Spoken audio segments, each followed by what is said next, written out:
आता शिजत आहे मसाला. तुम्ही मसाल्यामध्ये काय काय टाकलं मॅडम? धने, खोबरं, विलायची, शेंगदाणे, फुटाणे, गरम मसाला, खडा मसाला आणि आता त्यात बरोबर एक तेजपत्ता. हे बघा, हे घरगुती रेसिपी आहे ज्यामध्ये घरगुती बनवलेला मसाला आणि तेजपात सुद्धा आता मॅडमने टाकलेला आहे. आणि हंडीवरचं चुलीवर न शिजवता गॅसवर शिजवलं जाणारं हे मटण.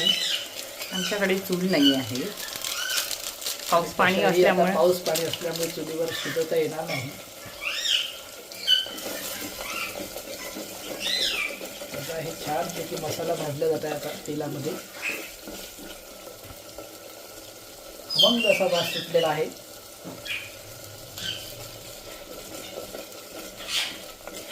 ही रेसिपी यूट्यूब चॅनलवरती तुम्ही बघू शकता आणि यामध्ये काय काय इन्ग्रेडियंट्स टाकलेले आहेत ते सुद्धा त्यामध्ये लिहिणार आहे मॅडम.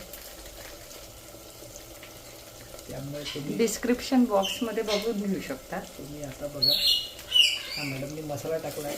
हा कुठला मसाला मॅडम? चिकन मसाल्याच्या जागी पनीर मसाला टाकलेला आहे. चिकन मसाला नसल्यामुळे पनीर मसाला टाकला आहे, पण मसाला तोच आहे असं मॅडमचं मत आहे. कलर तोच मारून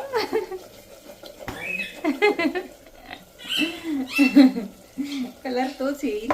बघा किती सुंदर तर्रीदार येईल. हे आम्ही पुणेरी भाषेमध्ये बनवण्याचा प्रयत्न करत आहे, पण आमच्याकडला जो वैदर्भीय खेडवा आहे आणि हा जो भाषेचा जो भाग आहे तो तुम्हाला हळूहळू जाणवेल मध्ये मध्ये.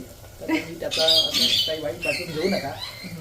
विदर्भातल्या लोकांनी अभिमान बाळगा आणि मुंबईच्या लोकांनी आम्हाला सहन करा,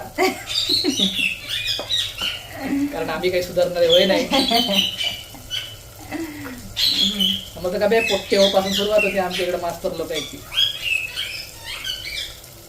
स्वयंपाक कसा होणार आहे? स्वयंपाक कसा होणार आहे?